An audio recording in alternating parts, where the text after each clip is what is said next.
Welcome to Transqat. I'm Claire McCarthy. As a teacher, I urged my students to be lifelong learners.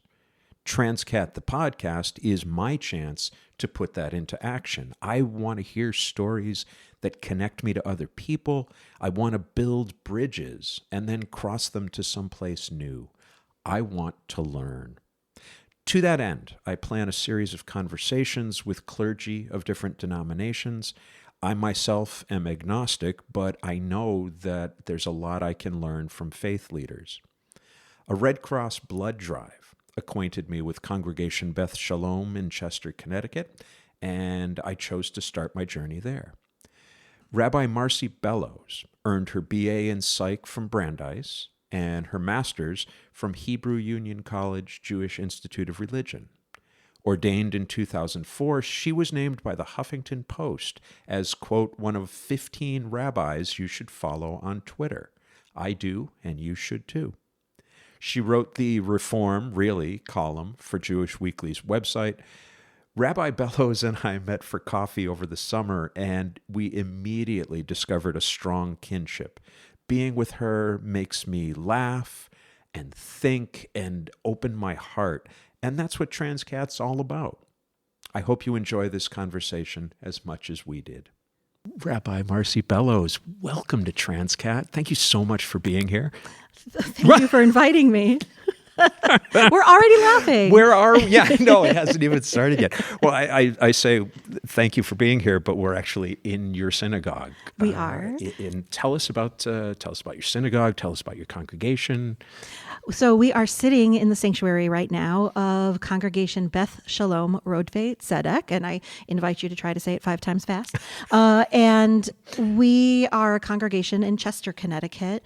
That the reason the name is so long is because it's a merged congregation that merged more than 20 years ago between a temple called Beth Shalom and one called Rodvei Tzedek. And as numbers were shifting in those communities, they decided to merge their communities and, pool resources, and didn't change their name. They just brought it all together. So we use CBSRZ primarily. So rather like a hyphenated family. Exactly. We're the Brady Bunch of synagogues. And what's really phenomenal about our space is that it was designed by the modern artist Saul LeWitt. And it is one of the only, if not the only, house of worship he designed. He's well known for his art, his murals, his sculpture, but our ark is, the picture of our ark is sold in museums all around the world because it's a piece of art of his, and it has a Magen David, a Star of David within it, and very bright rainbow colors. Yeah, which he's known for. I had mentioned to you that I've been in this room a few times because of Red Cross blood drives, and this piece of art really leapt out at me, and it's, as you say, the Star of David is very noticeable in the center, but the colors are so vibrant, so welcoming, and it immediately put me in mind of a pride flag. Yeah. I don't know that was part of his intent, but I ended up just standing there staring at it for long enough that I felt really comfortable there. That's wonderful. I know that we are very proud when we march in pride parades to show off our logo and our ark image. I don't know if it was part of the inspiration, because he tends to use these colors in all of his art, and I should use past tense. He's no longer with us. Oh. He was a member of this congregation, and his widow Carol is still quite involved. And it's our synagogue is also a pilgrimage for fans of his work. And so we get people all the time who just want to come and be here. No, that is beautiful. And I just find it really peaceful. Judging from the work, the material on your website, and from the conversation that you and I had over the summer, this congregation is open and affirming, and that is reflective of Reform Judaism in general. Is that fair to say? That is incredibly fair to say, and it's important to say. I think any time that we can lift up voices from religious communities that are open and loving and affirming, we have to counteract the voices that are not. And so our congregation, which, as you said, yes, is part of the larger reform movement, which is the national part of Judaism that is typically more progressive, more liberal. Our organization, the Religious Action Center of Reform Judaism, that's the advocacy arm of the movement. They are located in Washington, and it's at their table that the NAACP was formed and the Civil Rights Act was signed, and a lot of really important work takes place in that space, as well as advocacy for so many issues that LGBTQ individuals face. And right now, of course, there is an ever-growing list of challenges, yes, both on a national level and state by state. So we, as individuals and as Jews and as Reform Jews in this congregation, very much care about and advocate for protection and love and care for LGBTQ individuals. So if someone in one of your Torah study groups or just in the congregation in general came to you and said, I've decided I'm lesbian, or if a teenager came and said, I'm coming out as non-binary, what kinds of support would the congregation be able to offer them? Oh, that's such a great question. We do have a number of congregants who are part of the LGBTQ community. So not an abstract what if at all. And Good. as I had mentioned to you over the summer, the majority of the teens in our program happen to identify as queer, which is really just mind-blowing. Hello, teens. We love you. We love you, and we are so proud that you're the future, that you don't feel bound by this binary. And luckily, there are Jewish organizations that are keeping up with that. So there are teen programs that are welcoming to non-binary teens, to gender fluid, to those who identify as queer, lesbian, gay, whatever, wherever you find yourself. And they, using Jewish texts, Jewish values, are demonstrating and living out this welcoming atmosphere. And one of the organizations that's really terrific is called Keshet, which means rainbow in Hebrew. And if I can just share quickly, please. They happen to have a resource on their website. They say their tagline is, Keshet works for the full equality of all LGBTQ Jews and our families in Jewish life. And they have 7 Jewish values that are guidelines for an inclusive Jewish community. There's kavod, which is respect, shalom bayit, creating peace in the home, b'tselem Elohim, remembering that everybody is created in God's image, kol Yisrael aravim zeh bazeh, communal responsibility one for the other, shmirat halashon, guarding one's use of language, caring what other people want to be called, what is their name, what are their pronouns, v'ahavta l'reacha kamocha, love your neighbor as yourself. And part of that too, we forget that part of that is loving yourself too. So allowing us to love ourselves as much as we love our neighbors, right? That part matters as well. That's hard to do sometimes. It sure is. In my experience, it's much easier to reach out and care for somebody else that you see in need than it is to practice self-care, at least for me. Yeah, I don't know. Absolutely. Yeah. That it's that part of the equation is just as important, right? And al tifrosh min hatzibur, don't separate yourself from the community, and they translate it as solidarity. So just remembering to include everybody in the group. That it's not us and them, it's us. It's us. It's us. So let's find a way to be a better us. To be one. Yeah, to be one. The other thing that I just wanted to make sure is accurate is that not only are queer congregants welcome and affirmed here, but that trans people can be, or is ordained the right word? Oh, yes, absolutely. Okay. There are more and more lesbian, gay, and transgender and non-binary rabbis who are in the rabbinic seminary that is part of our movement, which is called Hebrew Union College Jewish Institute of Religion. And there are more and more who are now working as rabbis out in the world. And We are only celebrating this year the 50th anniversary of women being allowed to be rabbis. So it's only 50 years 50 for women. years. Okay. Well, And congratulations. Thank you. Rabbi Sally Presand in 1972. And so in just 50 years, look how far we've come. Yeah. It's really incredible. That is. And the face of what a rabbi is or who a rabbi can be, what that role model can be, has shifted. It's beautiful. And we do, I hear stories from colleagues from 20, 30 years ago who still had to stay in the closet as a rabbi, or they wouldn't be hired by congregations, or if they were in a relationship, they couldn't bring their partner. And now you have people who are out and they have their families and they're celebrated by their congregations. It's beautiful, miraculous. It's beautiful, and it's so much healthier. So much healthier. Because the kind of work that ministry involves opening yourself up to the congregation, to being vulnerable to them in a way that other occupations don't demand, and how you go about doing that if you're hiding one of the most important parts of yourself is awful. Yeah, and I would imagine that it puts up a barrier that people will feel they won't necessarily be able to identify. This far, no further. Yeah. So let me segue over to things that are not so wonderful. I've been seeing a lot of news stories, and in fact, this is a letter to the editor from the East Haddam paper within the last month. It says that East Haddam has joined nearly 20 Connecticut communities where recruitment flyers have been dropped by a white nationalist organization this year. Flyers invited, quote, like-minded men and women to join their, quote, social club. This self-described pro-white and street-oriented organization is, quote, dedicated to raising authentic resistance to the enemy of our people.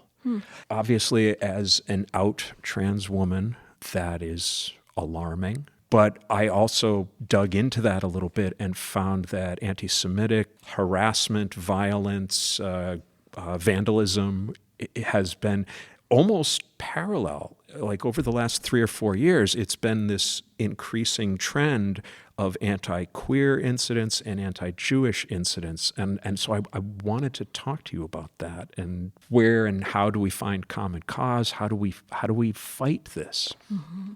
It's really scary. Yeah. I think for many of us, at least in my generation, I'm in my mid-40s, we thought naively that some of this stuff was done.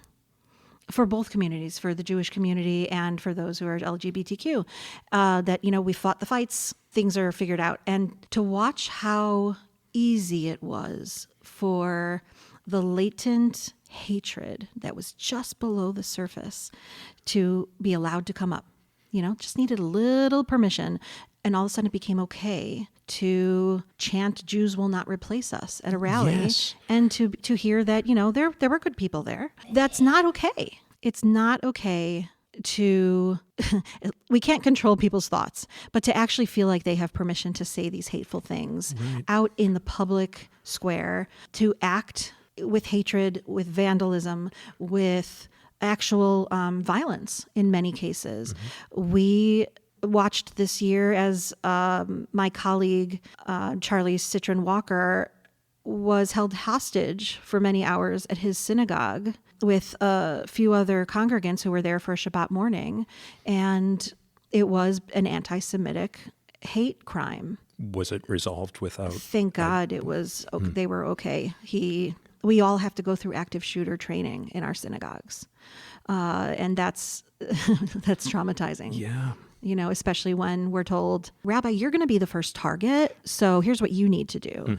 Mm-hmm. That's not something we want to hear. No. And so, there's so much the growing preponderance of anti-trans bills that are going on in state legislatures that are being passed. Yes. Is disgusting. It's despicable.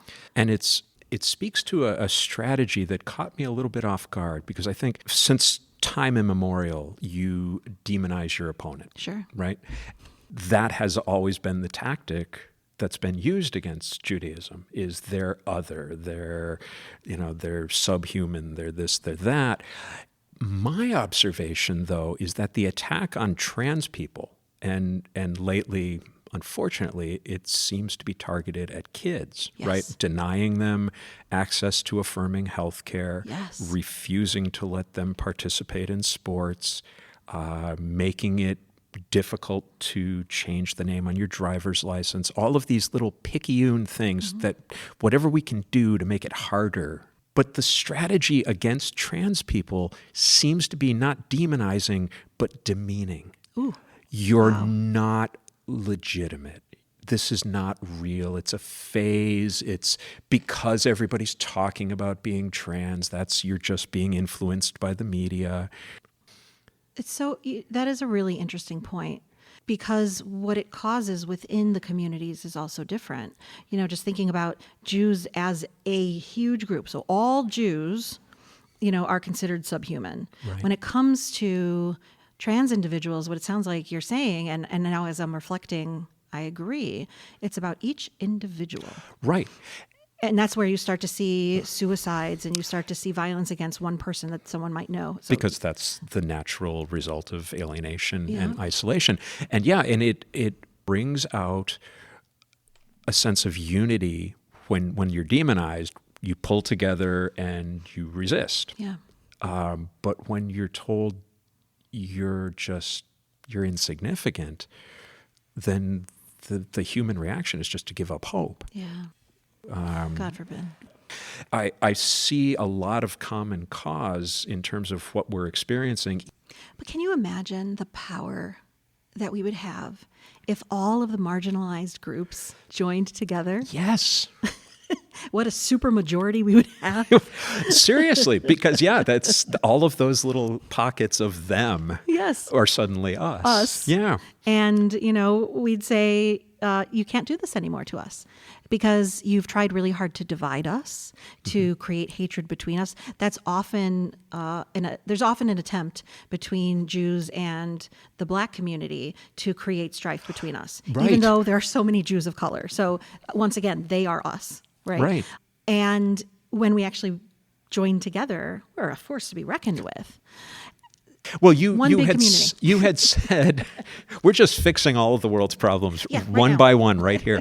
But you had said earlier when your congregation marches in pride parades, and I think that's what needs to happen is we need to be able to reach out across the labels and say, look, these people are being attacked for the same reasons. Let's support them. Absolutely. So I am a retired Latin teacher. That's very cool. I thought, if you're willing to do this, I thought we could take a look at a couple of pieces of scripture that are often used to beat down LGBTQ plus people, that are used as evidence that they are wrong, that they are not welcome. And I wanted to get your insight into how you interpret not only the meaning and the context, but the words, because Sure. I love language. I bought the Vulgate in, I'm going to say the mid-'80s, precisely because I had come across Deuteronomy 22:5, which seems in the English translations that I encountered, seemed pretty not ambivalent Yeah. about people like me. You're an abomination. And I can show you right here, I have never moved the ribbon from there. I bought this. I bought it out of arrogance. I bought it thinking that I would sit down with St. Jerome's Latin and find a loophole, find a word or a nuance that somebody was deliberately skipping over. It turned out not to be the case. It was very clear. So I thought if we both read the passages in Hebrew, in Latin, and just talk about them. Absolutely. Well, let's start there, if you don't mind. Would you do the Hebrew? Deuteronomy 22:5? Sure. Lo yihiyeh chol gever al isha, v'lo yilbash gever simlat isha, ki to'avat Adonai Elohecha kol oseh ele. What do you see? What do you hear? So you hear this repetition of the words gever and isha, and that is gever is going to be a man. Interestingly, it's not using the word ish, which is often used for a man. Isha is often the feminine form of that, but is used for a wife. Okay. So just interesting choice of words that it's gever and not ish, and it's isha and not some other word for a woman or So a young girl. it's woman in relationship to a man. Yeah. exactly. Okay. So let's hear the Latin. The Latin goes non induetur mulier veste virili, nec vir utetur veste feminea, abominabilis enim apud Deum est qui facit haec. A woman shall not put on manly clothing, nor shall a man put on feminine clothing, for he who does these things is detestable before God. There's not a lot of ambiguity here. In terms of what you were saying, it is interesting that St. Jerome uses the same thing. Vir in Latin is a biological man, but femina is a biological woman. This author uses mulier, which is the same idea. It's the basic translation would be wife. I know Catullus uses it in terms of his, I'm using air quotes on girlfriend, in a poem that basically says, my woman says that she loves me more than anybody, but... So again, it's a word that is strictly the societal relationship between a woman and a man rather than the biology. Well, that's all the woman would be, of course, Right. in the biblical world. Yeah. There was nothing. There was nothing there that I could latch onto. It's such simple Latin compared to classical Latin. There's no nuance there. It's just saying exactly what I was told it said, that I am an abomination before God. Yeah, and it's the same in the Hebrew. Yeah. It's a short verse, and as I take a look at the surrounding verses, some are longer. There are some that are shorter. What's also interesting is you have some of the greatest ethical teachings in the Torah around this verse. So here we have a verse that can create so much hate, surrounded by one like, if you find an animal that belongs to somebody else, you can't ignore it. You shall not be. You're not allowed to be indifferent. You have to return it to the owner. It's the bird nest, right? If the nest is on the ground. After, yeah. Oh, okay. So, if you find an animal that belongs to somebody else, make sure to return it. And if you don't know who it belongs to, hang on to it, care for it, so that when you do find the individual, you give it back. You've got that one. You've got, as you mentioned, the bird's nest text, which is that if you are going to take the eggs, make sure to send the mother away, because it will be traumatizing to her to take the eggs. So send her away. Don't let her see that you're taking the eggs, and then she can come back. Then you also have, here's ones that I think provide a little insight to the clothing verse. You shall not plow with an ox or an ass together. That's 10, 22:10. 11 is you shall not wear cloth combining wool and linen. And you shall, going back up to 9, you shall not sow your vineyard with a second kind of seed, else the crop from the seed you have sown and the yield of the vineyard may not be used. I want to know about how you interpret that as scripture, but also if I'm a trans teen or even an adult, I'm not immune to this. I go read this thing that seems pretty clear. Yep. As a Reformed Jew, and this is part of what, for me, encourages me to be a Reformed Jew, I can read texts that are abhorrent to me, that are very upsetting to me, that are offensive, even as a woman. And I can say, okay, in its time and place, it might have made sense for that community, and maybe even not. But now, I can't just ignore it. I have to wrestle with it. And in fact, in Judaism, the blessing we say before we study Torah is a blessing over engaging with and wrestling with the text. It's not to memorize it. It's not to just read it. It's to engage with it. So right now, we're engaging with the text, right? We're struggling with it. Right. And then to say, you know what? This doesn't fit 21st century progressive values. And it's okay to not live out every single thing that the Torah says we have to do. And it is hurtful. And especially if you don't believe that it was written by God and it was just written by a group of dudes sitting around a table, And it was dudes. Right? Only dudes. A few of the books in the Bible, maybe, not dudes. But then we can say there's a lot of really good stuff in there. There's also some really offensive things. I'm not going to take my son out into the public square if he doesn't listen to me and stone him to death in front of everybody. That's good. Oh, thank you. I am, yeah. You I approve of my support your parenting? parenting, in that regard. So I think if I'm not going to follow that, I'm not going to follow it. Yeah. Now, see, that differs from, and this is one of the reasons that I wanted to talk to you, one of the many reasons I wanted to talk to you, is that I was raised in a a type of Roman Catholicism, Irish Catholic household, where it was not only not encouraged to interpret the text, it was blatantly a bad thing. There's this very strict hierarchy to Catholicism, and it's a company. You know, the Home Office in the Vatican says, here's the company policy, and they hand it down to their cardinals, and the cardinals hand it down to the bishops, and the bishops hand it down to the diocesan priests, and we as lay people at that point have this multiple layers of people who are much smarter than you. We're the ones who are thinking about Scripture and God, and will tell you how it goes. So that to me was something that was important. And that's, like I said, that's why I bought the Vulgate, was let me take that apart and see if I'm being misled or lied to here.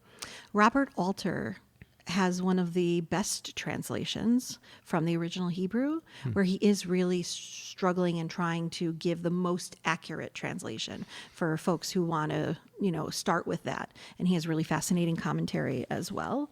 It's only of the Hebrew Bible. But it's an incredible resource that only came out about a year or two ago. How do we reconcile that? I kind of distracted us from that question. Yeah. So you've got this passage where there seem to be a number of disparate rules, if you will, all of which are saying, let's not combine things. How do you interpret that? So this is not necessarily how I interpret it, but here's how it's traditionally been interpreted. Okay. As Jews, we are very much encouraged to interpret the text, and we have recorded 2,000 years at least of interpretations that we study, and we're encouraged to add our own voices to it. And I love when someone discovers a text for the very first time and to tell them that their voice matters just as much as Rashi from the 1400s, the 1200s. What's happening in this text is something that happens in a number of texts throughout the Torah, which is distinctions, separations, separating one thing from another. So you have the categories. You have your oxen and you have your donkeys. You have your wool, you have your linen, one seed of, one type of grape, one other kind of grape. And they're not to be mixed. For whatever reason, things belonged in their categories, and the Torah is so concerned about this. Part of it, I believe, and it seems to be part of the general interpretation, is because Jews, the early Israelites, are making themselves distinct from everything that came before, the pagan religions that existed. And so as the first monotheist religion, at least in Western civilization, we were creating categories. It doesn't mean it's okay, the categories they create, but nonetheless, that's what's been handed down. So when you're mixing the category of male and female, the Torah at least says you're not to do it. However, when you start to get into rabbinic interpretation, there are 6 genders recognized in the Talmud. So in the year 500, there are 6 genders discussed. I actually found an article written by Rachel Scheinerman on the myjewishlearning.com website that is going to identify 8 different genders, which is even more exciting. 8 different genders. And they seem to be based on different biological characteristics that people were born with or without. The reason that would be important is, as Jewish law is created and developed, there are certain things that those who identify as male must do, and there are certain things that those who identify as female must do or not do in many cases. Right. And so figuring out who's male and who's female, creating that binary is super important.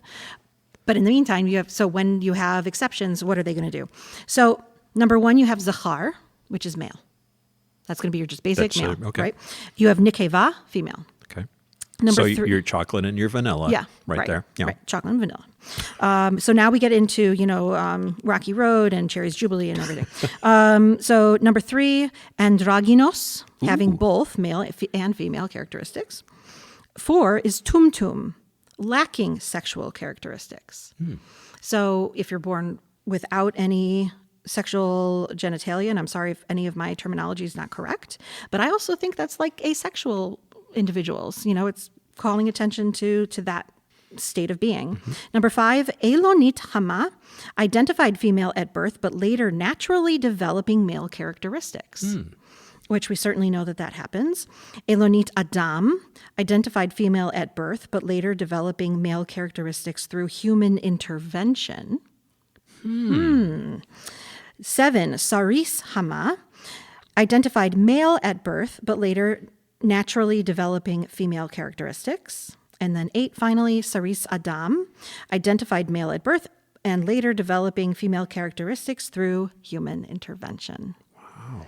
And so not only did the rabbis recognize these many genders, but they also had a tradition. There was one line of thinking that said that the very first human being was both genders.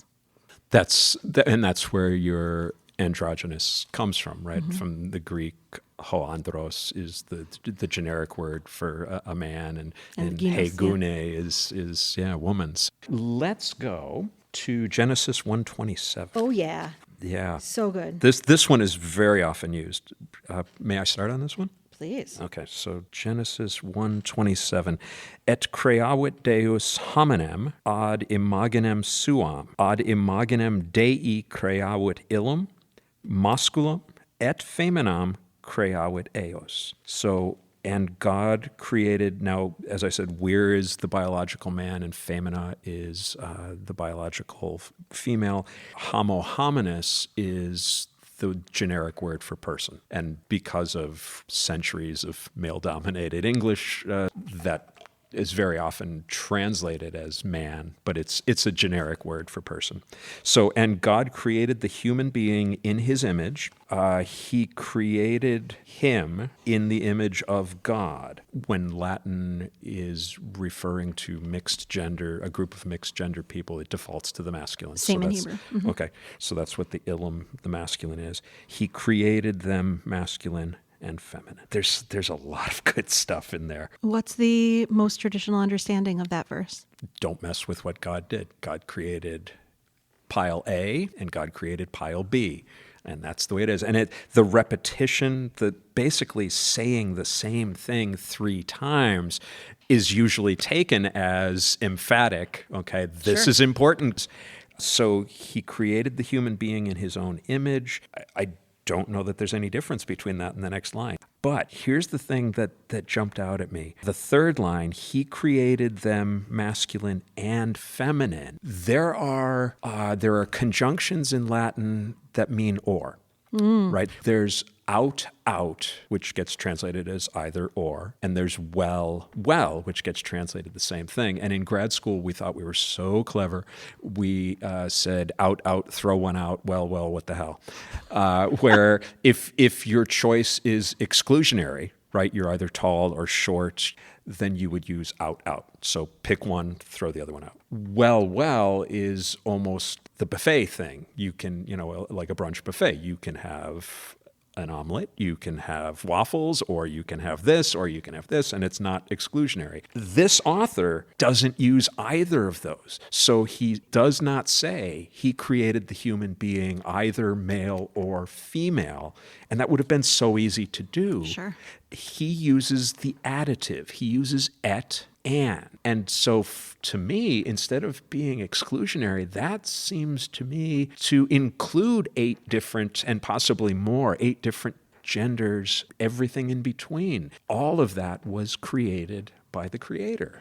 That's pretty cool. So this is one of my most favorite verses in the entire Torah. Oh, okay. And it's one I make sure to teach to every one of my students, every one of my conversion students, people who want to convert to Judaism, because I think that the understanding of this verse is so important to understanding Judaism. In Hebrew, it's Vayivra Elohim et ha'adam b'tzalmo, b'tzelem Elohim bara oto, zachar u'nekeva bara otam. And when I mentioned the Jewish values that we use to be welcoming to LGBTQ Jews, tzelem Elohim, which is a phrase used here, this is where it comes from, everyone is in the image of God. And that's one of our core principles. And so, and God created this human being. And here the word is Adam. So it can be translated as Adam, but it's really understood as the first human. B'tsalmo, in God's image. B'tselem Elohim, in the image of God. Bara oto, he was created. Zachar u'nekeva bara otam, male and female, they were created. So here's the thing. Looking closely at the Hebrew of chapter 1 and chapter 2, and I don't know if this happens in the Latin as well, the name of God changes between chapter 1 and chapter 2. In chapter 1, God is called Elohim, and in chapter 2, God is called Adonai Elohim. No, it's just Deus. In both the chapters? generic word for God. Really? But capitalized. So even when you get to the whole Adam and Eve story, it's Deus all along? I think so. Yeah, I'm looking So that's an important mistranslation.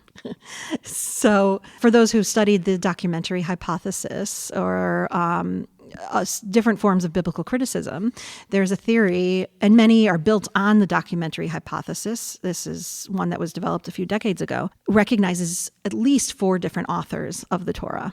One of them uses Adonai to refer to God, and it's Yud-He-Vav-He, what is sometimes pronounced as Yahweh. Okay. Or mispronounced as Jehovah, but it's Yod-He-Vav-He in the Hebrew, and we don't know how to pronounce it. Or you have Elohim, and we can separate texts out depending on what God is called. Chapter 1, Elohim. Chapter 2, Adonai. So it's not actually one creation story. It's 2 creation stories. And once you read the text that way, you begin to see that humanity is created twice. We get 2 different myths of how humanity is created. And in this one, in Genesis chapter 1, male and female are created, and the masculine and the feminine at the exact same moment. Equal. We're all in the image of God. Genesis chapter 2, Eve is a tiny little rib out of Adam's body, oh so tiny, oh so subservient. And that's the creation story, right? And that's we often conflate the two and read it as one narrative, but it's not. It's 2 separate stories. And can I add one other bit of trivia? Please. What winds up happening is the rabbis of long ago wanted to read it as one narrative, but they said, well, what happened to the woman in chapter 1? Where did she go? Oh, I've heard about this person. Yes? Yeah. So who is this person? Oh, I don't mean to put you on the spot. No, you can tell me. There was a whole fair in the 90s. Oh, Lilith. Yeah. Yes, of course. Right. Okay. Right? So wanting to read it as one story, the rabbis brought in Lilith. And they said she dared to be equal. She wanted to be on top when they had sex. She was pushy. And Adam went to God and said, I don't want this woman. Get me another one who will listen to me and be subservient. And so God eventually says, okay, Lilith, I need to kick you out of the Garden of Eden.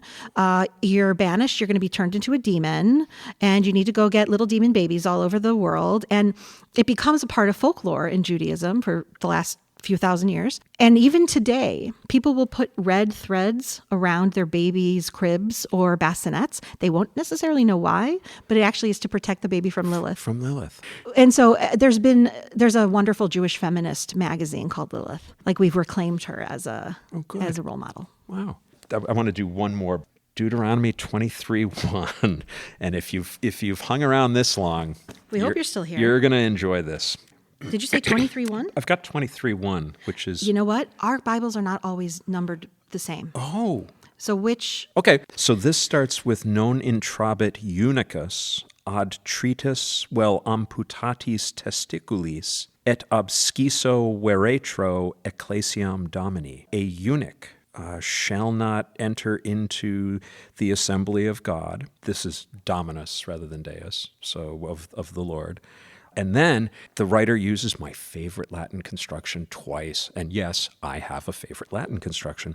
He uses the ablative absolute. So a eunuch with his testicles having been, I'm going to say removed, but I'm coming back to that verb, having been removed or amputated, and with his penis having been cut off. So again, seems pretty straightforward. That is often used equating eunuchs in the ancient world with people like me, male to female transgender people, which is not a fair comparison at all, because my understanding is that a eunuch in the ancient Roman world, the emphasis was not on the act, but on the resulting purity that would allow the eunuch to do so from the Greek, eunuch means guardian of the bedchamber. So be more successful at guarding women in the various temples if you didn't have this distracting you. You're not a threat. Yes. So I also read that it was generally the ritual or the act itself was generally self-performed. There's a look of horror on my friend's face as I say this. The verb that my friend and I, before we started the mics rolling, I was saying that my friend and I spent a half an hour discussing the verb ad tretis. Everything else is very straightforward. But tero terere, which is the root verb of that, has to do with grinding or wearing down. Attrition comes from this word. Wow. The D assimilates with the T and you get attrition. And we could not figure out why you would choose that verb. There is no set of circumstances that we could come up with where what it's describing would be done by sandpapering. So that word was confusing to both of us, but the rest of it is not. And I don't know if that means that a eunuch, with this having been performed, cannot enter the temple, or if it means you have no hope of seeing God in the afterworld. So it's this, Wow. I don't know. I honestly have no idea which those means, because the assembly of God, it seems to me, could refer to the temporal or to the everlasting. What? So I want to point out that in what Christians call the Old Testament, that was verse 23:1. Yes. And in the Hebrew Bible, it's verse 23:2. So just a reminder to our listeners that sometimes our verses are numbered and our chapters are numbered differently. This happens a lot in the book of Psalms as well. And so this is verse 2 for me. Lo yavo petsua daka uchrut shafcha bikal Adonai. So no one should come whose penis has been, and here it's very similar to your question of what does this mean? It gives a few different translations, one of which is to turn into dust. See, that's Right. what a treatise is. And contrite is one of them, which is interesting too. And a crushing. You know, I mean, is there a Okay. shredding going on here? Like I'm curling up into the fetal position as we discuss We're all this. You go right curling ahead. And one whose penis has been cut off. So you've got it's such, I don't know. They're both very vivid and very clear in their description, and they do seem to be equating the two. Well, the dusting is not clear. You've got a testicle description and you've got a penis description. At least that's the translation that's used most often, is it's the testes first that are being discussed. And then, interesting to think about it being an afterlife question, we Jews read it as very literal. Kahal Adonai is just the gathering place, and it's the community. Kahal is community. It's not even a sacred place. It's just the community of God. We tend to not see a lot of afterlife, if any, discussed in the Torah. Okay. But I really like your interpretation, actually. I think that's really interesting. I would love to hear more about the troubling nature of this verse from you, because this is not one that we typically focus on a lot. It ties in with what I was saying earlier about demeaning. Right? It's because the idea of a eunuch is, even in its proper historical context, is this alienated person, right? But to reduce transgender people and non-binary people and intersex people, and to take it out of that context of, with a very specific set of reasons that have nothing to do with a transgender person who seeks surgeries for gender-affirming reasons. Because, of course, eunuch is used metaphorically to mean somebody who is either literally or figuratively impotent, right? Sure. And so it's a demeaning thing, but this is one of the passages that gets used to express, right? So there's also a lot of violence in that, and perhaps even self-harm that's implied, that is really disturbing. And I have never really dealt or haven't dived into this verse in this way. And, with you pointing out that if one chooses to be a eunuch, it's for a very special purpose. Even if it's not afterlife, they are, in a sense, cutting themselves off from the holy community, right? There are places they will not be allowed to go, no matter what. And how sad. The word uchrut that's used of cutting off the penis is the same root word karet, which is exile somebody from the community. Wow. Yeah, so to cut off a play from the on community. words there. Yeah, you're literally cut off. Okay, let's talk about something besides. Yeah, everybody take a deep breath. Yes. Okay, last thing. We are coming up on the 10th anniversary of your first Star Trek convention. Next year, it'll be 10 years. Thank you. Yeah, that right there might be the best segue I will ever do on this podcast. That was brilliant. From Unix and cutting of private bits to Star Trek. There we go. Yep. Well done, McCarthy. Bravo. Yes, thank you. So the important question is, which franchise? What's your jam? My jam, my favorite is Next Generation. Yeah. I grew up on Star Trek. My mom was a big fan of the original series, so I grew up watching that. And then Next Generation, just, I love. Then my husband happens to really enjoy Voyager and Deep Space Nine. Oh. So he's gotten me to watch those. And together we're watching Picard All the new and things. Enterprise and Discovery. And we still have to work on Lower Decks and Prodigy. So, God, there's so much now. Yeah. I got to tell you, one of the conventions we went to, my son Spencer, who's now 6, was an infant. And we actually put him in a Picard uniform. And he entered a Picard lookalike contest and won because he was, bald. He had the head. Yeah. He had the Jean-Luc pate. Yep. And Spencer, my husband had gotten to the convention a day earlier because I had a temple responsibility. And so when I got down there, all of a sudden I realized all of the stars were saying, "Hi, Spencer. Hi, Spencer." Like every cast member knew my son. And Garrett Wang, who is from Voyager, he even hashtagged Spencer in one of his posts on Twitter. And so what I did though, once I arrived, was I went around and I said, watching every episode of Next Generation was my pregnancy project. I wanted to go start to finish of every episode. And I asked as we went around, and this convention happened to be in New Jersey. It wasn't the major Vegas one, which we have also attended a number of times. And being in New Jersey was just a little smaller and less formal. So people were just hanging out. And I asked many of the cast members, what lesson from Star Trek would you most want my son to take away from the series?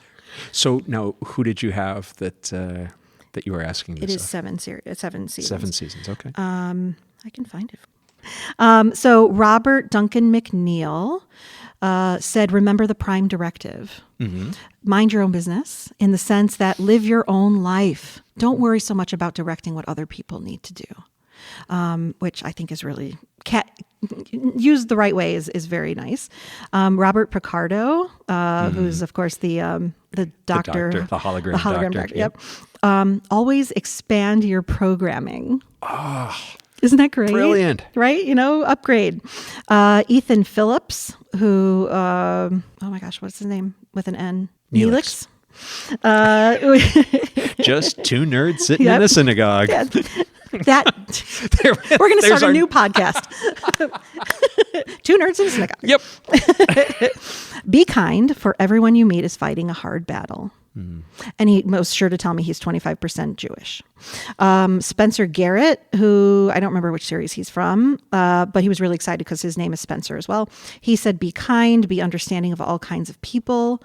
And Robert O'Reilly said, walk with honor and not with fear. And then last but not least, when my son met Jean-Luc Picard, Sir Patrick Stewart. Your son met him? Patrick Stewart took one look at my son and said, "Oh, you're mischievous, aren't you?" Yeah, we have a picture that we spent way too much money on of us with the TNG cast. I think it's everybody but Jonathan Frakes. So, wow. Yeah, That's we're wonderful. nerdy that way. I let my freak flag fly. Good for you. One of the things about Star Trek, though, that each time they come up with this new franchise, the Prime Directive comes into play, and the series really, and in some new way, is about social justice. But there's this constant meeting of new cultures, and how do we assess them? How do we decide this is a threat and this is something that we need to just understand better? So what do you think Star Trek has to teach us about social justice? I wrestle a lot with the difference between relative morality and absolute morality. And I think that's one of the main themes that the Star Trek crews wrestle with as they encounter all these new civilizations is, do they not judge what they see if they deem it to be immoral or wrong or something that's offensive because it's just part of what that culture does? Or are there absolutes when it comes to ethics that they should do something about, and they should, so you're not supposed to mess with them, but are there things where, because there are times they pull different people out of their culture and save them because there is something very unjust happening. And so I think that's something that has become very gray and mushy and confusing lately, is we've lost our sense of what is absolutely wrong. There are things that are absolutely wrong, and we have to remember that in our society right now, that things that are being tolerated that should never be tolerated. Star Trek reminds us that there's a future where we can work towards peace, work towards getting along, work towards curiosity when we encounter people who are new. And respect. And even though they shied away from LGBTQ explicit stories in the earlier series, now, of course, on the newer ones. Discovery is so amazing to see people like me on, well, it's the Discovery, it's not the Enterprise, but close enough. Yeah. And Anthony Rapp, who is just a hero of mine, of course, can do no wrong. Rabbi Bellows, thank you so much for this, for your time, for talking with us.